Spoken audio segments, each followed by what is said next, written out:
Hey, my name's Liam Devlin, and thanks for tuning in to the first ever episode of Liam Devlin Productions Live, coming to you from Devlin's Audio Workshop in Peterborough, Ontario, Canada. First of all, a little rundown of what Liam Devlin Productions Live is all about.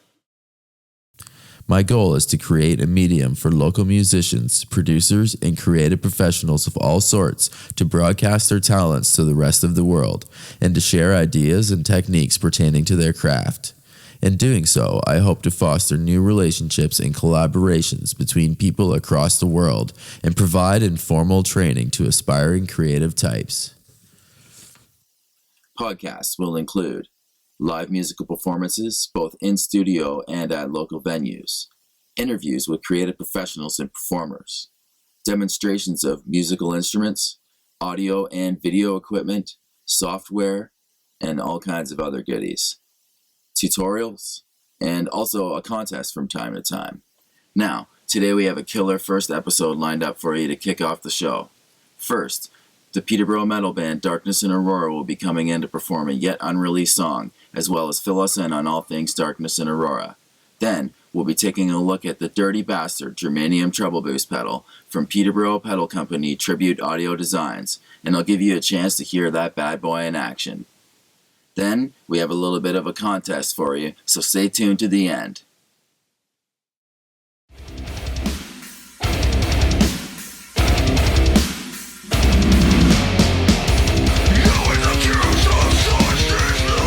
Hey guys, welcome to the studio. Thanks for coming in. Thanks for having us. Now, if you guys could introduce yourself and tell us what instrument you play. I'm Nate. I'm the bass player. I'm Nick, and I play the drums. Chase, I do the vocals. Kyle, play guitar. Okay, now, could you tell me a little bit about the history of the band? In 2011, it originally started, I was in another band called Fist Under Skin. Things weren't working out, so we ended up changing our name. We brought Nick in. There was other members, of course, at that time.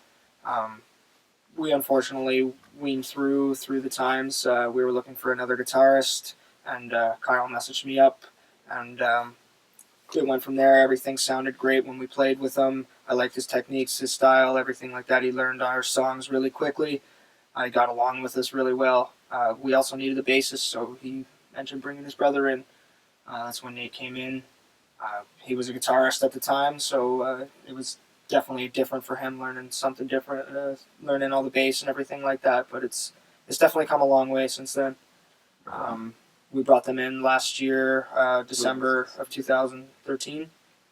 And we hit the studio, and it's just been progressing ever since. It's been a good year. Yeah. It's been a good year. For sure. And you played bass originally, did you not? Yes, I did. For Fist Under Skin, I played bass with two other guitarists involved, which came along with us when we changed the name to Darkness In Aurora. And we had another female vocalist at the time. When she left, I decided to take over vocals at the time. We just decided as a band that it was better. I had never tried vocals at the time, but I was really confident that I could do it. So we started looking for a new bassist at the time. So you started playing, or you started singing basically out of necessity then? Yeah, pretty much. Okay, cool. So obviously your first recording was done here, and I know it was a big learning experience for me, but I'd like to hear about what it was like from your perspective. It was great. It was we came into it not really knowing what to expect. We all have a history. We all know you. It was just a good atmosphere. It was comfortable. We came in. There was no huge pressure on us. Very laid back. Yeah, it was nice for being in a band a short period of time like we were. We may not have been as tight as we are now. Know the stuff that we do now, but coming into here, you made us feel comfortable. If we needed to do a track again, hey, we did it again. It was no big deal, It was great. You worked with the band well, so. It really helped pull us together as well. And being my first time in the studio at all, even for vocals, I wasn't really sure what to expect. But no, it was a great experience. Like Kyle said, it's very laid back, very intimate, close quarters. You're able to wean out your mistakes. You're not under pressure. So yeah, it's definitely a great experience for sure. Yeah, it was distinctive. Like recording process is always different. Been in lots of different studios, but as far as the comfortability that we came into this last recording we did with you, it was great. The sheer quality and the workmanship that went into it. You weren't getting a product that was half-ass. Yeah. I mean, you got it. You got this. It sounded great in every stereo system I've played. Lots of compliments. So there's nothing bad to say. That's good to hear for sure. Yeah, definitely a lot of positive feedback on it. And I know that like Nick has progressed a lot on drums since the recording. Do you think that recording had any effect on your progression?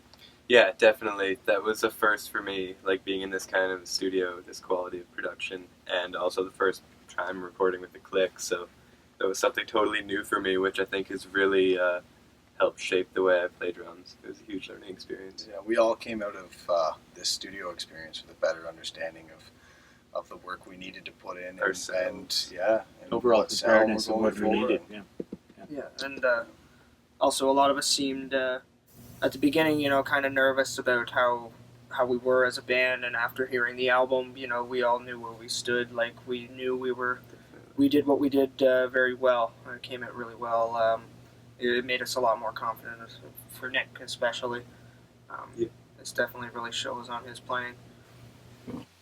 So you guys did undergo a pretty drastic shift in sound after the two brothers joined the band. Was that like? Did you guys bring other influences with you, or? Yeah, I come from more of like a heavy style background. I love metal, new metal, especially like since I was 13 years old. Like Hatebreed, Slipknot, things like that. And I think that just in our music, it definitely everybody's got some influence with their music. I bring that to the table, and that's what I have to offer. And apparently, these guys like it. So, Nate, Yeah, it's been a good experience for me. I've went through the transition of being a guitar player to learning how to play bass, and at first you think it's going to be a slightly easier transition because they have so many similarities, but it's been difficult, and to know the different techniques and how to make a bass sound good, especially as a four-piece, you can't hide much. So it's been a learning experience for me, but I think I've grabbed the bull by the horns and really been professional about it with these guys. So plus it's easy to play with good musicians as well. So, When you sing also, right, and you bring that to the table. yeah, the clean vocals, I was definitely influenced by a lot of 90s music. Nirvana, obviously, Alice in Chains, just, the cleaner style vocals, but heavier metal riffs have always been my favorite, because it was always rhythm kind of guitar player with clean vocals, and I just sing around the campfire, so that's where I grew up playing. So Yeah, because you have a lot of experience singing in bands, do you not? yeah, like first and foremost, I was always kind of the front guy as far as vocals were concerned, because it's hard to find a vocalist, someone who's willing to step up there. You guys want to talk a little bit about your equipment and your preferences of equipment? well, I just bought this Mesa, I don't know, 3 months ago. I mean, I've wanted one since I was a kid, right? You work hard, you get what you want. You just got to work for it. I didn't have anything handed down to me, and that was my dream, man. And you get it, right? And that satisfaction of getting it, you take care of it. You do what you do. But I use a Mesa dual rack here, and I got some. I use some Boss pedals. I have this Tube Screamer. Any metal guys are gonna know what I'm talking about. But other than that, nothing crazy. I mean, I use a Paul Reed Smith with some EMGs in it. That's pretty much my favorite guitar, but. I've got the Behringer 450 head with the Fender 410 for a tighter sound, and I've got a Hark on the bottom that's 15 inches that gives it like the dirty bass rumble. And like I said before, as a four-piece, it's just there's no hiding any of our sounds. So Kyle's rig's got to be set up professionally, and with all the knowledge he's had from the last 10 years playing, he's developed a good sound. And I think me jumping into bass, I had a little bit more to learn, but I've established a pretty decent sound with the equipment I have. So Right on. just got a standard Yamaha with a active pickups, which help. they're great. It's a great beginner base for me, especially making the transition. Definitely. I play a Pearl Target drum kit. It's your regular 5-piece kit. And cymbals, I really like Sabian. It's a good name. I have a few other ones that I've just kind of acquired, but yeah, mostly play with Sabian. And I use Evans, Skins, and whatever the cheapest sticks are I can get. What about you, Chase? What kind of mics do you prefer for vocals? I prefer using my Shure mic. I've had it since I started doing it. It's a PG58. It's a great model. It's went through hell, that's for sure. That's what I use for a wired mic. As far as it goes for wired or wireless, I bought a Line 6 digital. It's definitely great. Like having the digital, it has no feedback. It doesn't have any interference with other people's gear and stuff like that. I've never had an issue with it. If I was to ever change it, I would definitely go with Shure. But no, I definitely like the mic that I use. Good on. So, what are your guys' plans for the future, both the immediate future and long term? Do you gonna be hitting the studio anytime soon, or have any shows lined up? Well, right now we actually have a couple shows lined up that are fairly big. Right now we're more or less just working on getting our new album together. Just writing material. Yeah. We're about halfway into the songs that we want to get done. It's just weaning through the ones that we actually want to put on it. Get them nice and tight, so when we get into the studio, it's nothing but smooth sailing.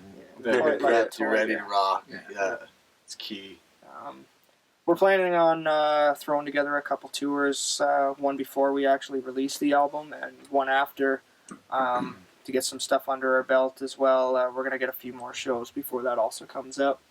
But, Yeah, this new album we're going to hype up a lot. We're going to try to do a music video, proper photos, and do everything legit this time and really take it to the next level. Yeah. This is what we're trying to accomplish after our last EP. It was great, but it held its Just purpose. needed that a little bit more. Yeah, exactly.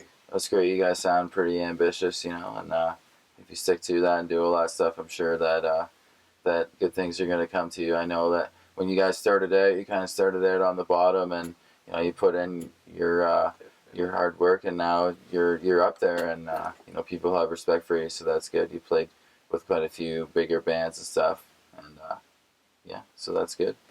Actually, would you guys care to tell me about what your best show has been, or the best show you've ever played? hands down was the show that we played, our last show actually, August 29th. We, actually the agency that I help run, we threw a metal festival. It was free for everybody here in Peterborough. We had 16 bands play, and it was just an amazing night all around. Everybody was great, a great environment, no issues at all.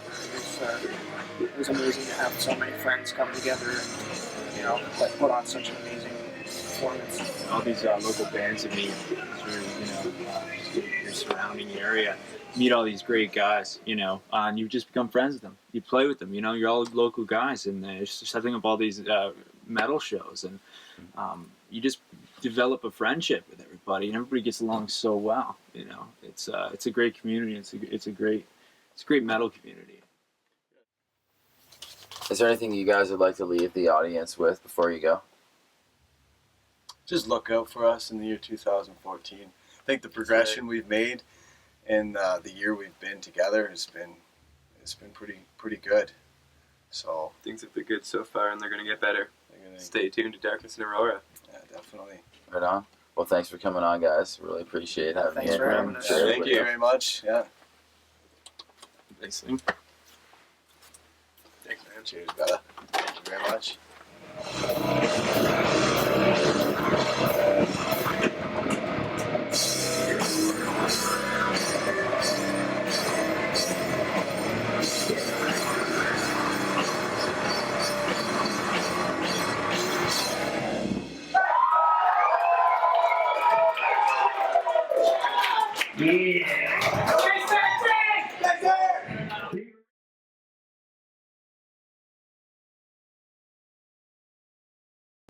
Here we go. Good. You Shane.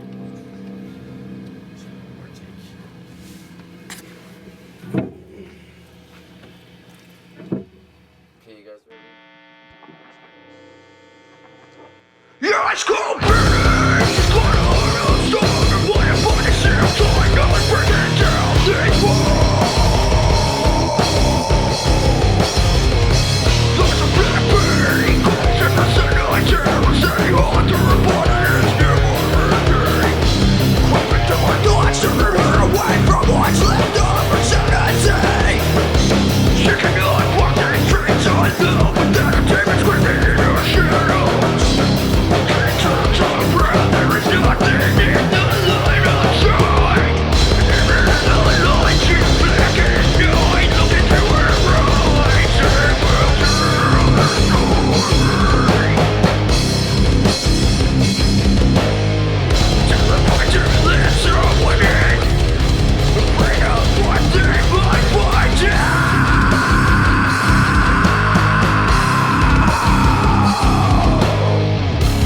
Tries to hide her demons within, but they show on her face like a new sky.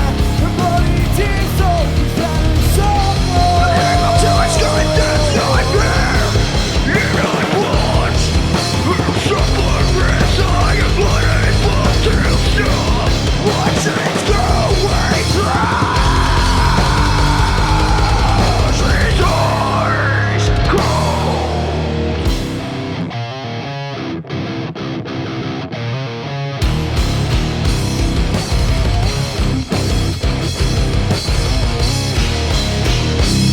Between the terror, flashing points will avoid the break with rubber.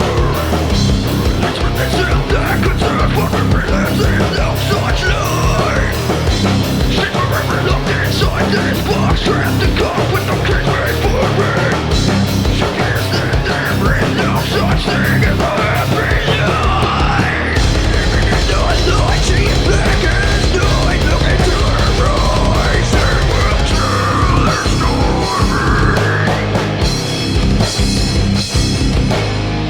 Terrified to let someone in, afraid that there is no such left to lead to a new beginning. She will forever walk their way where they all die.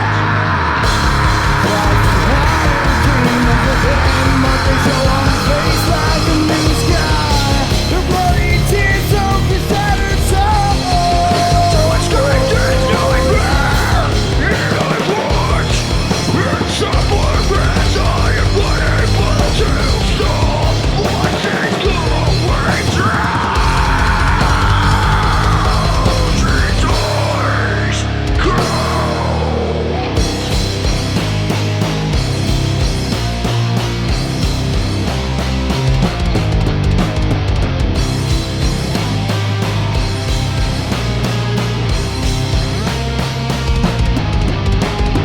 Fade to her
In this episode's gear demo, we're going to take a look at the Dirty Bastard Germanium Boost Pedal by Canadian pedal company Tribute Audio Designs. The Dirty Bastard is a boost pedal with a snarling character that lives up to its name. A tribute to the original Dallas Rangemaster treble booster used on many classic British recordings in the 60s and 70s, this pedal will drive your amp's input section to its limits, wresting from it harmonics and tasty mids that help your guitar cut through the mix. From blues to rock and metal, this pedal is equally at home in front of an old Fender or Marshall as it is driving a high-gain monster, such as the PV5150 used in this video. Housed in an impressive die-cast aluminum enclosure lies the heart of this pedal, the new old stock Russian germanium transistor, which gives this treble boost pedal its recognizable character, delivering rich mids and smooth highs. The pedal features two knobs, a boost knob, which controls the overall amount of volume boost, and a fat control, which acts like a high-pass filter, allowing the user to adjust the voicing of the pedal. With the fat control at 0, the high pass is fully engaged. As you turn the fat knob clockwise, the high pass filter lets up, letting more mids through to the amp.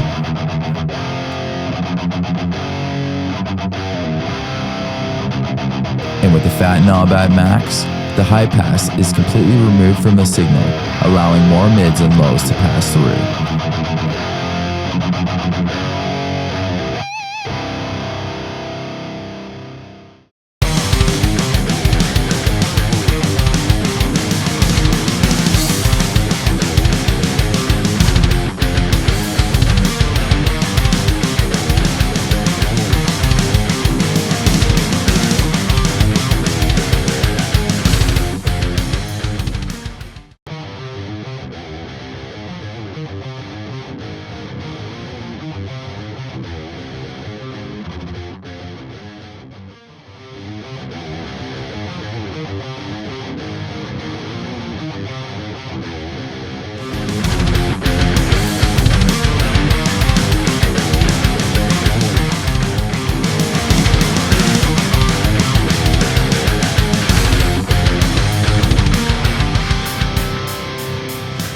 True bypass switching, filtered power operation, and polarity circuit protection ensure a noiseless signal path that is anything but lacking in integrity.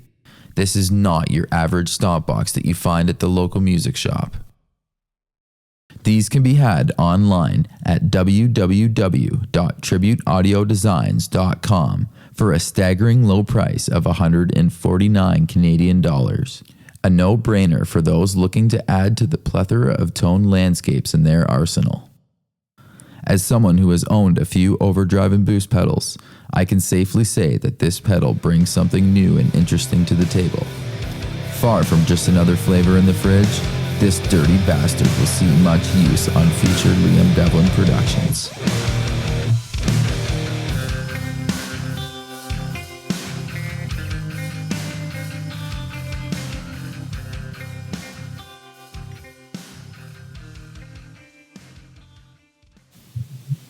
Want to get your band on Liam Devlin Productions Live? Here's your chance. All you have to do is get your fans to like the Liam Devlin Productions Facebook page and vote for you by commenting your name on the contest picture located on the page's timeline. The act with the most votes wins. Winner will be announced next episode. Good luck. Next episode, Peterborough pop-punk band Face the Facts will be in the studio. I'll be taking a look at a bunch of overdrive pedals and talking with Jeremy Spetzley, mastermind behind Canadian pedal company Tribute Audio Designs. I've got another contest lined up for you as well. Thanks for watching.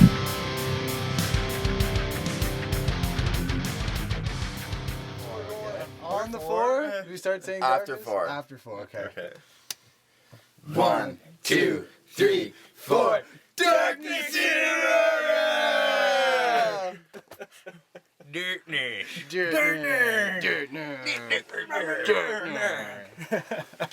That's gonna be hilarious as fuck. Cymbal key.